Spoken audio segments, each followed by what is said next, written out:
Salve, salve nação! Vamos acompanhar agora a entrevista coletiva do nosso treinador Felipe Luiz. Flamengo 1, Atlético Mineiro 0. Segue o líder. Galera, deixa o like para ajudar, para fortalecer, se inscreva, seja bem-vindo e ative o sininho. Quero dar os créditos para Flamengo TV. Link na descrição como créditos. Felipe Luiz, manda ver, vamos lá. Natália Brasil, aqui da Rádio Raquete Pinto. Queria te fazer uma pergunta, Felipe, que até algumas pessoas aqui nas redes sociais me pediram para te fazer, que é algo que todo mundo tem percebido. O Flamengo, 3 jogos, 3 gols de bola parada. E aí eu queria saber de você o quanto da chegada do Rodrigo Caio tem o dedo nisso.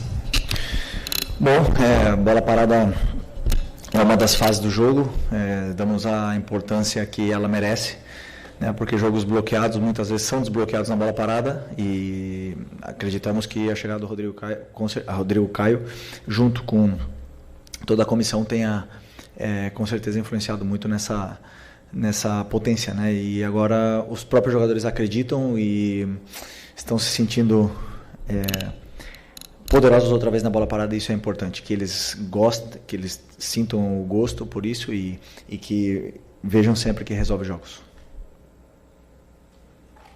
Boa noite, Felipe. Léo José do Coluna do Fla. Nesse primeiro contato que você já teve com o Royal e com o Saul, você já tem mais ou menos uma projeção de quando eles vão estar à disposição? E rapidinho sobre o Saul, qual posição que você imagina que ele encaixe melhor no time? Mais pela direita, pela esquerda, centralizado? Bom, falei com os dois. O Saul está sem jogar desde maio, se não me engano, mas vinha treinando, né? Não vinha treinando com a equipe, vinha treinando sem bola, no caso, só condicionando. Então ele está condicionado, mas ainda precisa de mais tempo, mais treinos, e o Emerson vinha fazendo a pré-temporada junto com a equipe, né? Então pode ser que a gente possa contar com ele aí um pouco antes, mas eu acredito que sejam os dois rápido, porque estão muito, muito em forma, são jovens e têm essa memória muscular que é importante. Sobre a posição do Saul, vejo ele em todas as posições do meio campo e é um cara que vai somar muita qualidade para a gente, competitividade, é um cara super competitivo, tem muita chegada na área, tem gol, cabeceia muito bem, além da qualidade técnica individual que é o que fez ele fazer a carreira que ele fez. Então estamos muito felizes de poder contar com ele aqui. Felipe, boa noite aqui embaixo. Aonde? Ah, tá, tudo bem. Fernando Silva, pouco tempo você deu uma declaração sobre o Matheus Cunha, que ele seria o goleiro da Copa do Brasil. A gente sabe que ele tem um pré-contrato assinado com o Cruzeiro, já vai o primeiro jogo da Copa do Brasil quinta-feira. Queria saber se vai manter os seus planos de botar ele para atuar na Copa do Brasil, ou se você tem outros planos para ele. Obrigado. Não, eu falei que ele ia jogar contra o Botafogo da Paraíba. Não falei que ele ia ser o goleiro das Copas, né? Falei que ele ia jogar contra o Botafogo. Ainda não decidimos a equipe, mas é uma possibilidade que ele possa jogar, ou também uma possibilidade que o Rossi continue. Isso a gente vai decidir ainda essa semana. Felipe, Raíza Simplício da Gol Brasil e da revista Placar. Eu queria saber como é que está a situação do Nico de la Cruz, né? Ele foi liberado esse final de semana para viajar, ficar lá com a família dele, mas queria entender o que aconteceu exatamente, como é que ele está clinicamente e quais são os seus planos assim para ele. Quando você acha que ele vai estar à disposição? Porque a gente vê no meio-campo, né, tem a questão do Alan, que também teve que fazer um controle de carga, a gente vê o Jorginho também jogando direto 90 minutos, então em determinado momento a gente acredita que você vai precisar do Nico. Bom, o Nico é um jogador agora que está no departamento médico, então quem define os horários e as folgas é o departamento médico, né? Uma pergunta para eles, também o prazo é uma pergunta para o Dr. Sasaki. E do meu caso, da minha parte com o Nico, a única coisa que eu posso dizer é que um jogador extraordinário nos ajudou muito até essa lesão pré-mundial. E até por isso que eu sou super agradecido a ele, porque era um momento onde a gente estava muito delicado, né, da nossa equipe de baixas. Tínhamos uma lesão do Eric, uma lesão do Alan, uma expulsão do Gerson, na qual tínhamos o Everton Araújo e ia ter que improvisar o Varela. e conversei com ele, ele estava realmente no limite e ele foi, né, no sacrifício aquele jogo e acabou tendo essa lesão. Então, é um cara que sempre que pode dar tudo que tem pela equipe, e um jogador que se sacrifica, que coloca o próprio corpo a serviço da equipe, ele vai ter a minha proteção, vai ter o meu carinho sempre. Estou contando os dias para que ele possa voltar, porque ele é muito importante para a gente. Rodrigo Ramos, eu queria falar aqui do jogo coletivo do Flamengo, tendo em vista que o Flamengo hoje é o melhor ataque do Campeonato Brasileiro, a melhor defesa, porém os defensores foram os jogadores que deram as vitórias ao Flamengo. Para você, quão é importante esse jogo coletivo do Flamengo, tendo em vista que os atacantes fazem gol, os zagueiros fazem gol, todos se ajudam mutuamente? Eu não vejo o futebol de outra forma, senão em coletivo, né? Eu sei que muitos esperam que só os atacantes façam gols, ou que... Claro que eu quero ter o artilheiro, eu quero ter os jogadores da frente sempre fazendo gols, mas cada um deles é uma peça da engrenagem, cumprem funções sempre por e para a equipe, né? Sempre em função do que a equipe precisa. E hoje foi o Léo Ortiz que fez o gol, outro dia será outros jogadores. O importante é isso, que a equipe vença, e quando a equipe vence estão todos felizes, todos comemorando, e aí o reconhecimento individual ele vem do mesmo jeito, mesmo que os atacantes não tenham feito gols, né? Mas eu acredito sempre que vai chegar, e a hora dos atacantes de fazer gols também vai vir. É isso aí, cara. 1-0 hoje, foi goleada. O importante é ser o líder, um jogo a menos que o Cruzeiro. Boa noite, Felipe. Bruna Medeiros, do Disflá. Foi citado aqui já os gols de bola parada, né? E dos últimos 4 gols do Flamengo, 3 foram de bola parada. O Flamengo está tendo um pouco mais de dificuldade de criar com a bola no chão, apesar da posse de bola grande. Você vê isso também, e como solucionar essa questão? Obrigado. Bom, como eu falei na outra pergunta, a bola parada ela é uma fase do jogo, né? Então é uma forma de criar. Se você tem 8 escanteios, você tem 8 cruzamentos na área de forma perigosa, com jogadores importantes e determinantes na parte da fase da bola parada. Então, é uma das fases, né? Claro que os últimos adversários aí, tirando o Santos, o Bragantino também, mas são adversários que tentaram se fechar um pouco, se fechar mais. Hoje foi muito difícil, né? O jeito que o Atlético jogou.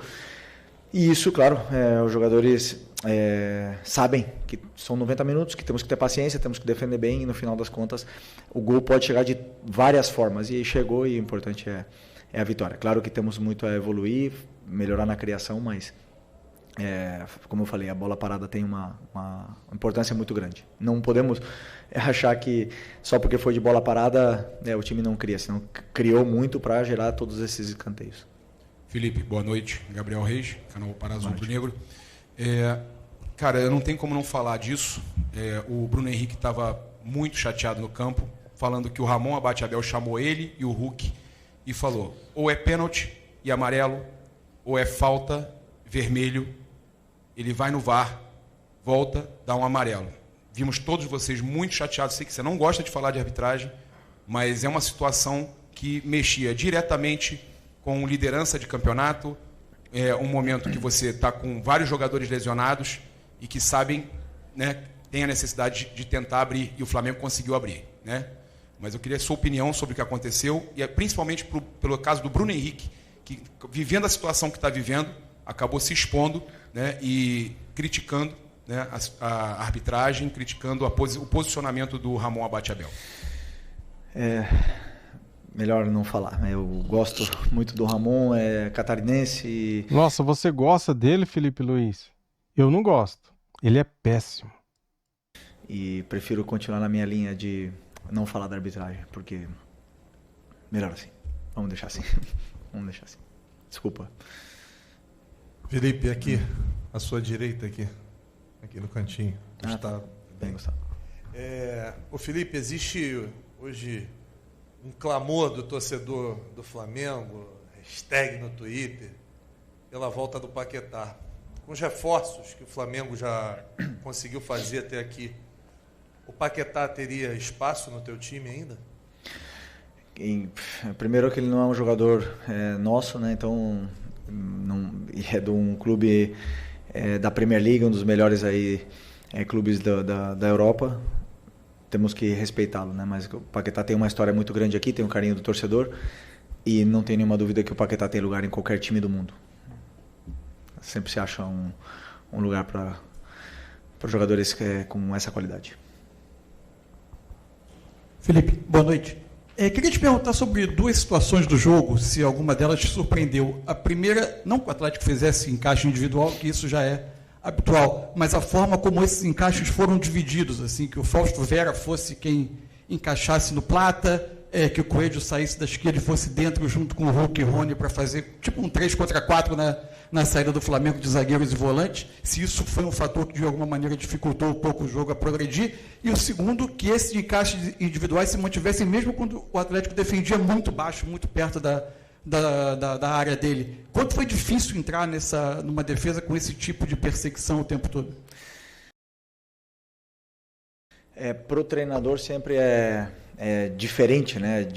Dar soluções quando existem essas perseguições, esses encaixes individuais. Tínhamos um plano, os jogadores que encaixavam, como você falou, mudou, mas não significava nada porque contávamos que os nossos jogadores de ataque estariam com esses encaixes.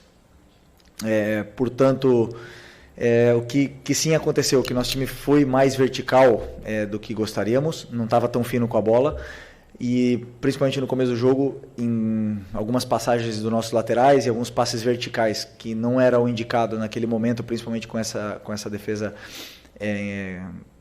homem a homem lá atrás, né? Então geraram contra-ataques. Então nesse momento também optei por não subir tanto com os laterais, porque eles estavam aproveitando muito as subidas dos nossos laterais e o contra-ataque deles com Rony, Coelho e Hulk, claro que é letal. Então optamos por isso, e as outras vantagens que sabíamos que poderíamos ter não foi aproveitada. Talvez gerou um pouco de ansiedade nos nossos jogadores, mas é uma coisa que podemos corrigir, né? E principalmente o que podemos melhorar enquanto esses encaixes são os ataques do espaço, que com certeza teremos dias agora para poder treinar e preparar melhor. Fechou? Essa, né?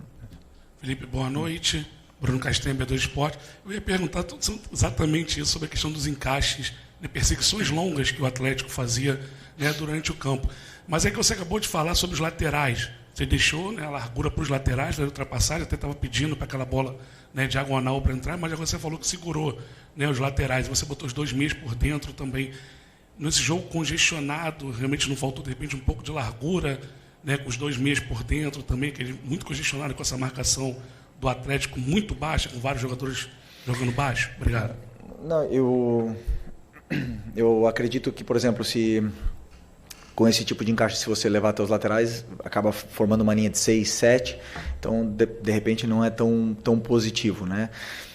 No caso de, por exemplo, dar amplitude com pontas, deixaria meu atacante sozinho com 3 na frente. Então são escolhas que eu fui tomando durante o jogo, também não só pensando na fase ofensiva, senão na transição, que existia um contra-ataque perigoso, e o nosso time conseguiu gerar em certos momentos essas situações para levar o time até a área, mas como o teu companheiro bem falou, os encaixes eles existem até na área, né? Mas isso vai muito daí da individualidade do jogador, da imposição técnica que ele tenha sobre o adversário que esteja defendendo ele.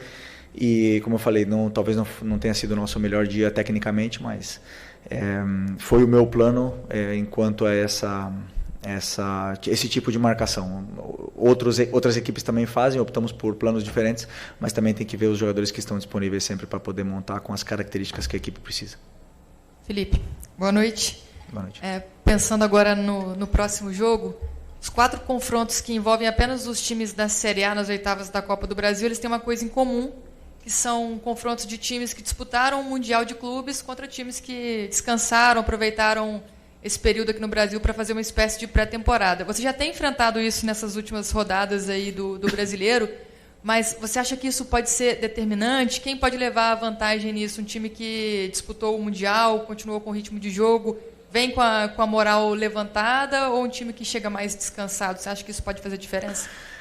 Sinceramente, eu acredito que o futebol, a moral, como você falou, ela é dia a dia, semana a semana, né? Se você perde um jogo, a moral baixa, o jogador perde confiança e isso é jogo a jogo. Até mesmo, às vezes, os jogadores eles sentem essas mudanças nos treinos, né? Então, não acredito que o Mundial tenha influência. O que sim, a forma que jogamos o Mundial e que tentamos chegar o mais longe possível, nos deu confiança internamente no que está sendo feito, no modelo, a gente pôde se comparar com os grandes e isso os jogadores, sem nenhuma dúvida, se sentem mais poderosos, entre aspas, né, quando a gente faz jogos desse calibre. Mas não acredito que os times que jogaram o Mundial vão ter alguma vantagem ou vice-versa, né, sobre os times da Copa.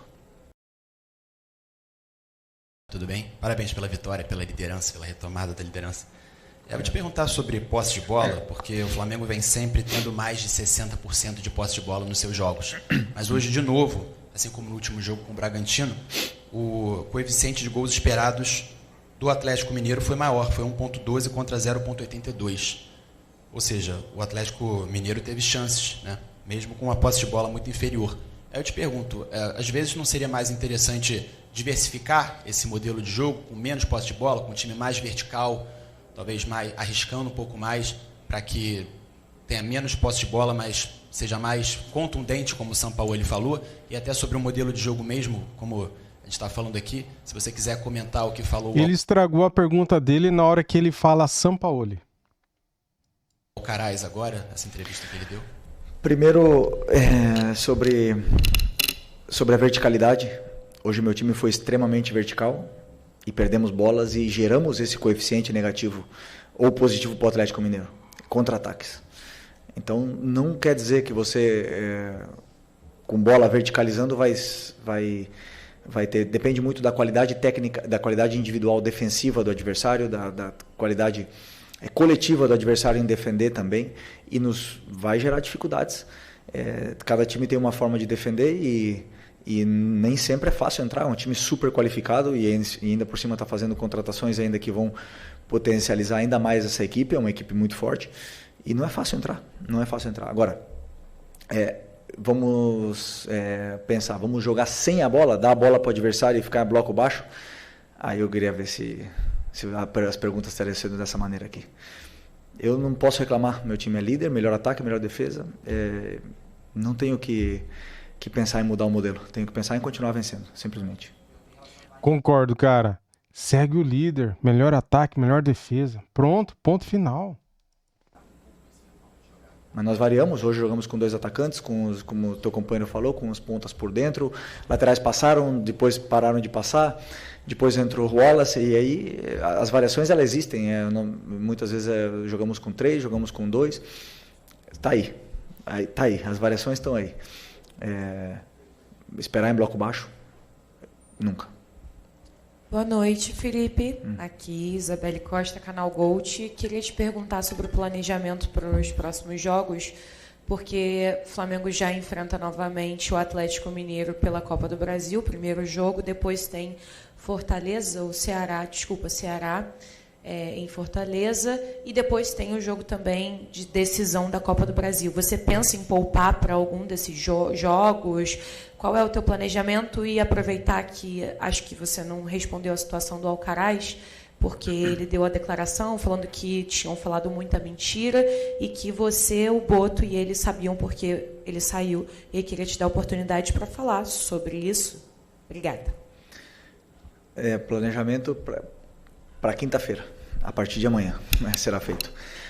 Jogo a jogo. Não penso além da quinta-feira. Temos que vencer com as melhores peças que temos esse jogo da Copa e depois domingo será outro jogo. Sobre o Alcaraz eu falei já.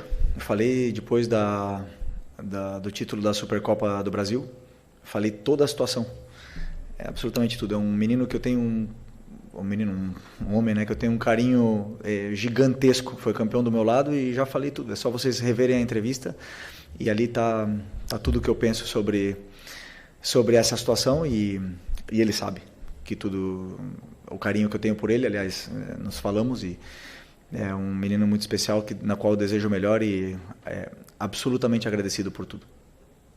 Felipe, aqui, boa noite.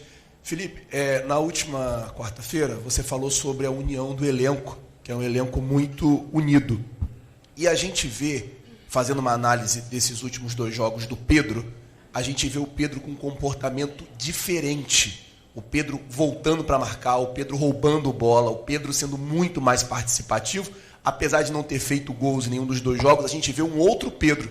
Inclusive, saiu uma matéria que ele bateu o recorde da carreira assim, em índices durante a partida contra o Red Bull Bragantino. Eu queria saber de você o quanto a união desse grupo te ajudou a trazer esse jogador de volta, um jogador que é importante, um jogador que teve mais gols aí durante muitos campeonatos brasileiros, um artilheiro nato. Queria saber de você isso assim e o quão essa mudança de comportamento dele tem te ajudado como uma opção também para os jogos. Obrigado. O grupo é muito bom. Já falei, já estou cansado de falar que esse grupo aqui só quer ganhar, quer fazer história, quer ganhar títulos, quer ganhar jogos, quer continuar com essa ambição e isso eu percebo todos os dias. Então, com a situação do Pedro, como eu falei nas outras vezes, eu só ver ele fazendo isso dentro do campo é incrível. Ele tá muito bem. Aliás, não só defensivamente, que ele está do mesmo nível dos companheiros, senão tecnicamente está muito bem outra vez e estamos muito felizes com o rendimento dele e sem nenhuma dúvida é um jogador importantíssimo para a gente. Felipe, boa noite. Pablo Rua aqui do Voz do Ninho.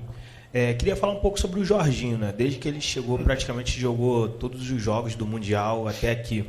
Parece que ele já virou um homem de confiança para você, né? Queria que você fizesse uma análise, porque ele está em quase todos os jogos e praticamente não descansa, dá para ver quanto ele se entrega pela equipe. Né?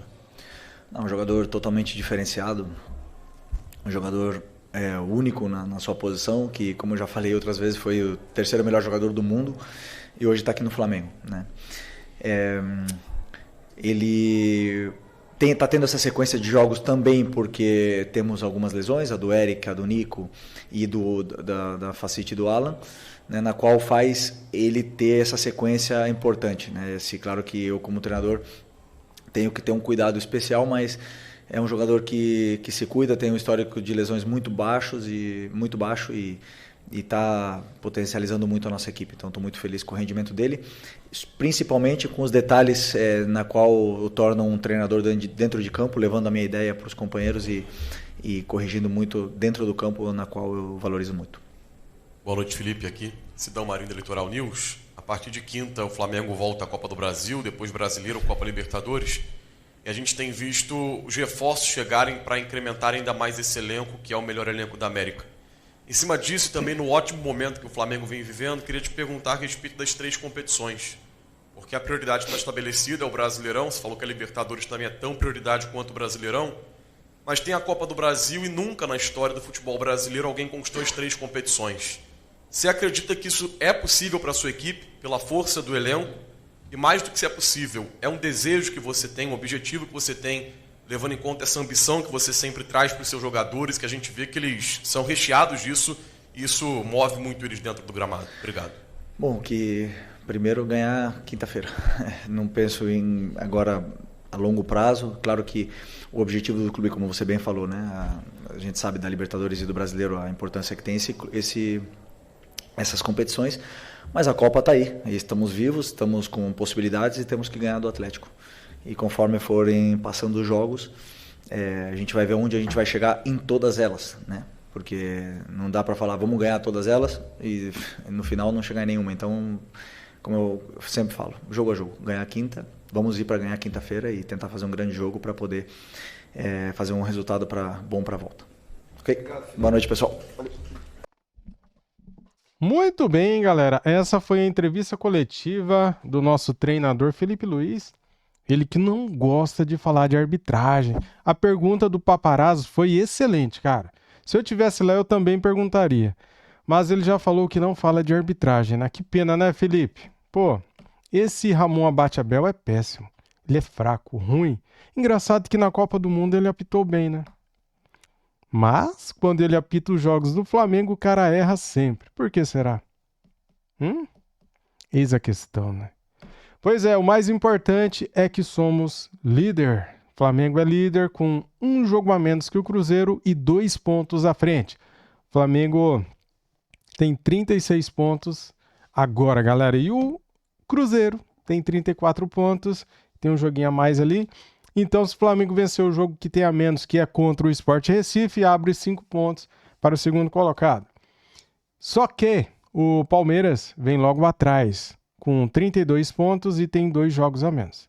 Vamos ficar de olho no Palmeiras, que, de repente, não está jogando bem, mas consegue os seus resultados, né? Aqui e ali, vai correndo por fora.